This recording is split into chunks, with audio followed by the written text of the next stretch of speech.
दोस्तों नमस्कार, जोहार। आइए चलते हैं झारखंड की ताजा खबरों की ओर, लेकिन उससे पहले अगर आपने अभी तक इस चैनल को सब्सक्राइब नहीं किया तो कर ले, जिससे कि आपको झारखंड की ताजा खबर रोजाना मिलती रहे। पहली और बड़ी खबर, देवघर एयरपोर्ट पर जल्द शुरू होगा नाइट लैंडिंग सेवा। हाईकोर्ट ने दिए निर्देश, देवघर एयरपोर्ट से जल्द ही रात्रि सेवा की शुरुआत होगी। झारखंड उच्च न्यायालय ने इस बाबत निर्देश देते हुए कहा कि 3 महीनों के भीतर एयरपोर्ट पर नाइट लैंडिंग सेवा की शुरुआत करते हुए कोर्ट को जानकारी दें। अगर ऐसा हुआ तो देवघर हवाई अड्डा उन चुनिंदा एयरपोर्ट की श्रेणी में आ जाएगा जहां यह सेवा बहाल है। इससे बिहार, झारखंड समेत देश के तमाम हिस्सों से बाबा धाम आने वाले यात्रियों को भी काफ़ी सहूलियतें होंगी। रांची हाई कोर्ट के चीफ जस्टिस गोड्डा सांसद निशिकांत दुबे की ओर से दायर जनहित याचिका पर सुनवाई करते हुए civil aviation ministry, airport authority of India और राज्य सरकार को निर्देश देते हुए कहा कि अगले 3 महीने में देवघर एयरपोर्ट पर फ्लाइट्स के रात्रि लैंडिंग को लेकर सभी जरूरी सुविधा उपलब्ध कराई जाए। अगली खबर, केंद्रीय सचिव की झारखंड सरकार को चेतावनी, समय पर काम नहीं हुआ तो नहीं मिलेगा पैसा। अगर झारखंड सरकार समय पर योजनाओं को पूरा नहीं करेगी तो केंद्र सरकार राशि नहीं देगी। ऐसे में बड़ी संख्या में सड़क और पुल का काम पूरा करने के लिए राज्य सरकार को अपनी राशि खर्च करनी पड़ेगी। केंद्र सरकार पीएम ग्राम सड़क योजना 1 और RCPLW की इन योजनाओं से अपना हाथ खींच लेगी। राज्य को केवल PMGSY 1 की योजनाओं को ही पूरा करने में बड़ी राशि खर्च करनी होगी। और आपको बता दें कि केंद्रीय सचिव ने कहा है कि झारखंड सरकार अगर समय पर काम नहीं करती है तो उनका पैसा रोक दिया जाएगा।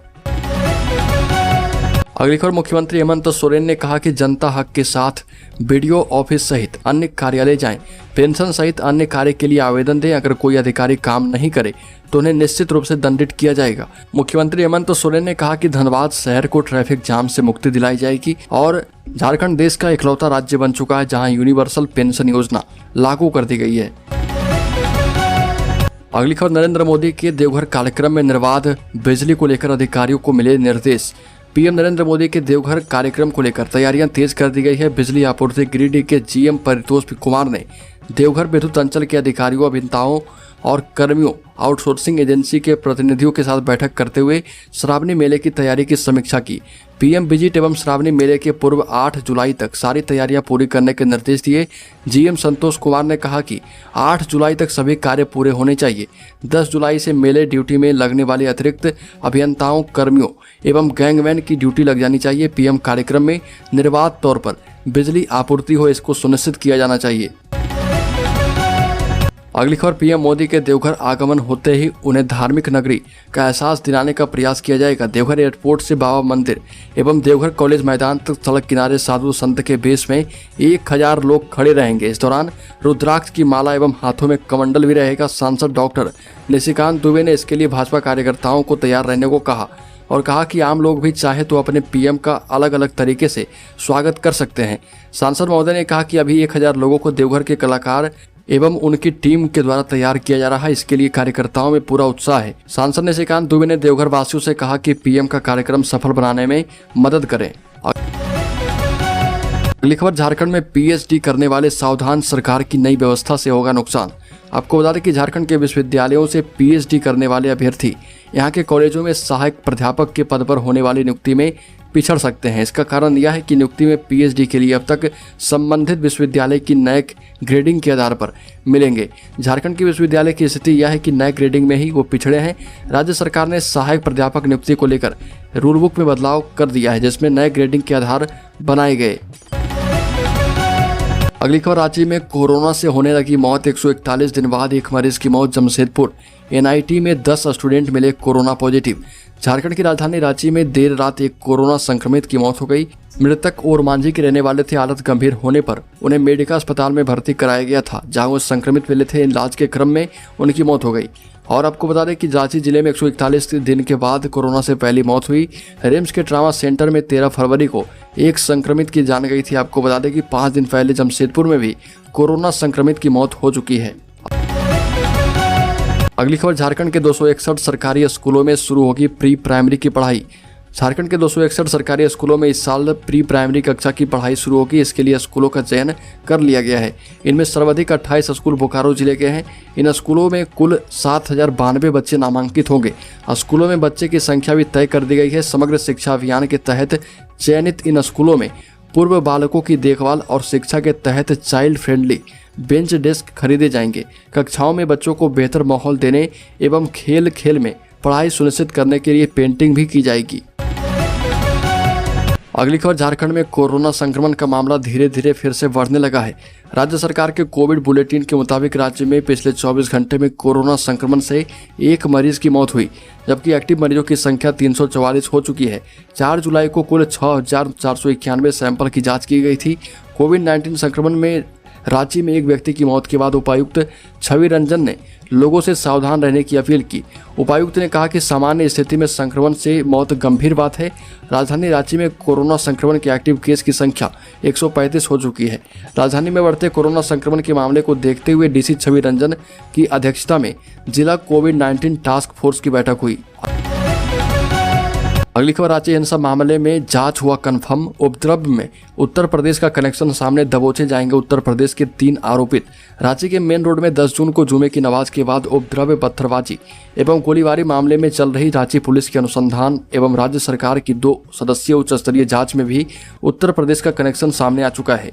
आपको बता दें कि घटना के दिन ही सबसे पहले इस बात का खुलासा कर दिया गया था कि पूरी घटना के पीछे उत्तर प्रदेश से आए कुछ लोगों की भूमिका है, जो कि धर्म के नाम पर यहां पर लोगों को उकसा रहे थे। अब पुलिस की जांच में भी इस पर मुहर लग गई है। पुलिस को उत्तर प्रदेश के गाजीपुर से आए 3 लोगों के बारे में जानकारी मिली है, जिन्होंने भीड़ को उकसाया और घटना को अंजाम देने के लिए साजिश रची गई। अगली खबर, भाजपा के पूर्व विधायक पर हमले की जांच करेगी एनआईए। नक्सली हमले में मारे गए थे 2 अंगरक्षक। पश्चिमी सिंहभूम जिले के गोइलकेरा थाना क्षेत्र स्थित झीलरुआ स्कूल मैदान में इसी वर्ष 4 जनवरी की शाम करीब 6:15 बजे पूर्व विधायक गुरुचरण नायक पर नक्सली हमले से संबंधित केस को राष्ट्रीय जांच एजेंसी ने टेक ओवर कर लिया है। इस मामले में पश्चिमी सिंहभूम जिले के गोइलकेरा थाने में 5 जनवरी को प्राथमिकी दर्ज की गई थी। आपको बता दें कि पश्चिमी सिंहभूम जिले के गोइलकेरा थाना क्षेत्र में पूर्व विधायक पर हमले किए गए थे और इसमें पूर्व विधायक ने भीड़ में छिपकर अपनी जान बचाई थी। अगली खबर, शिबू सोरेन हेमंत सोरेन से समर्थन मांगने पहुंची द्रौपदी मुर्मू। बंद कमरे में आधा घंटे हुई बातचीत। राष्ट्रपति चुनाव को लेकर देश भर में तमाम दलों से समर्थन के लिए भ्रमण कर रही राजग प्रत्याशी द्रौपदी मुर्मू आई तो दलीय सीमा टूट गई। राजग के विधायकों और सांसदों के साथ बैठक के बाद मुख्यमंत्री सह झारखंड मुक्ति मोर्चा के कार्यकारी अध्यक्ष हेमंत सोरेन के सरकारी आवास पर पहुंची और यहां पर उन्होंने मोर्चा के केंद्रीय अध्यक्ष शिबू सोरेन से मुलाकात की और उनका समर्थन मांगा। उनके स्वागत में मुख्यमंत्री हेमंत सोरेन ने पलकी बिछाई। धनबाद में कार्यक्रम समाप्त कर वो जल्दबाजी में लौटे और द्रौपदी मुर्मू की खातिरदारी की तैयारियों में जुट गए। आगे बढ़कर उन्होंने उनकी आगवानी भी की।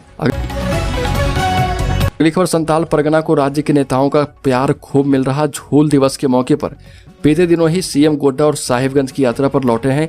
6 जुलाई को एक बार फिर सीएम गोड्डा पहुंच रहे और इधर उससे पहले 5 जुलाई की सुबह भाजपा विधायक दल के नेता बाबूलाल मरांडी वनांचल एक्सप्रेस से साहिबगंज पहुंचे थे। साहिबगंज रेलवे स्टेशन पर पार्टी कार्यकर्ताओं ने उनका जोरदार स्वागत किया। फूल मालाओं से उन्हें लाद दिया गया था। उनके साथ राजमहल विधायक अनंत ओझा भी थे। पार्टी के कार्यक्रमों में शामिल होने के लिए पिछले दिनों वो रांची आए थे। आपको बता दें कि इस बार संताल परगना को राज्य के नेताओं का खूब प्यार मिल रहा, वजह है आने वाला चुनाव। अगली खबर, झारखंड के गढ़वा में मुस्लिम समुदाय के लोगों ने दबाव डालकर बदलवाया स्कूल में प्रार्थना। जगन्नाथ महतो ने दिए कार्रवाई के निर्देश। झारखंड के शिक्षा मंत्री जगन्नाथ महतो ने गढ़वा के कोरवाडीह में मुस्लिम समुदाय के लोगों के द्वारा दबाव डालकर स्कूल की प्रार्थना बदलने के मामले को गंभीरता से लिया और आपको बता दें कि गढ़वा के उपायुक्त को फोन कर इस मामले में कार्रवाई करने की बात कही। मंत्री ने कहा कि कोई गाँव मुस्लिम बहुल गाँव है तो वहाँ उस धर्म के अनुसार प्रार्थना की अनुमति नहीं दी जा सकती, चाहे मुस्लिम बहुल गाँव हो या हिंदू बहुल गाँव। विभाग के दिशा निर्देश के अनुसार ही वहाँ प्रार्थना होगी। शिक्षा मंत्री ने उपायुक्त के द्वारा की जाने वाली कार्रवाई की जानकारी भी उनसे मांगी है। अगली खबर, हेमंत सोरेन नई सोलर नीति का करेंगे लोकार्पण। बिजली बिल में छूट समेत मिलेगी बड़ी सारी सुविधाएं। मुख्यमंत्री हेमंत सोरेन झारखंड की नई सौर ऊर्जा नीति की घोषणा करेंगे। इसके तहत सौर ऊर्जा से 4000 मेगावाट बिजली का उत्पादन करने अगले 5 साल में करने का लक्ष्य निर्धारित किया गया है। Solar park, canal top solar, floating solar जैसी कई योजनाओं के माध्यम से झारखंड में सौर ऊर्जा के विकास के लिए नई नीति बनाई गई। इसके तहत गिरिडीह को सोलर सिटी बनाने का लक्ष्य भी रखा गया है। अगली खबर, झारखंड में 29 जुलाई से 4 अगस्त तक विधानसभा का मानसून सत्र चलेगा। आपको बता दें कि झारखंड में मानसून सत्र 29 जुलाई से 4 अगस्त तक आयोजित किए जाने का प्रस्ताव है। इससे संबंधित प्रस्ताव कैबिनेट की स्वीकृति के लिए भेजा गया है। जिसकी स्वीकृति मिलने के बाद राज्यपाल से अनुमति मिलते ही इसकी अधिकृत घोषणा की जाएगी। विधानसभा में नवनिर्वाचित विधायक शिल्पी नेहा तिर्की के शपथ ग्रहण समारोह के बाद आलमगीर आलम ने मीडिया से बात करते हुए कहा कि सत्र को लेकर कांग्रेस विधायक दल की बैठक में विस्तृत चर्चा की गई। मॉनसून सत्र में पक्ष विपक्ष के विधायकों के सहयोग की उम्मीद भी जताते हुए कहा कि इस सत्र में विधायक अपने क्षेत्र के अहम मुद्दों पर चर्चा करेंगे। अगली खबर, झारखंड मुक्ति मोर्चा के दिल में द्रौपदी मुर्मू, दिमाग बीजेपी के खिलाफ है। बीजेपी के खिलाफ राज्य में पॉलिटिक्स करने वाली झारखंड मुक्ति मोर्चा के सामने धर्म संकट की स्थिति पैदा हो गई। एनडीए की राष्ट्रपति पद की उम्मीदवार द्रौपदी मुर्मू के चुनाव में खड़े होने की वजह से झारखंड मुक्ति मोर्चा इस डिलेमा में है कि वह राष्ट्रपति चुनाव में बीजेपी के साथ जाए या उसके खिलाफ रहे। हालांकि झारखंड मुक्ति मोर्चा के बॉडी लैंग्वेज में यह साफ दिखता है कि वह द्रौपदी मुर्मू के समर्थन में खड़े होने का मन बना चुकी है। अगली खबर, 12वीं पास के लिए फिर से निकली नौकरी, 2800 पदों पर भर्ती। 12वीं पास युवाओं के लिए इंडियन नेवी में अग्निवीर बनने का मौका आया है। इसके लिए 2800 वैकेंसी निकाली गई। अग्निपथ भर्ती योजना के तहत नौसेना ने शुक्रवार यानी 1 जुलाई से एप्लीकेशन प्रोसेस शुरू कर दी है। इच्छुक और योग्य कैंडिडेट ऑफिशियल वेबसाइट पर जाकर अपने पदों के लिए अप्लाई कर सकते हैं।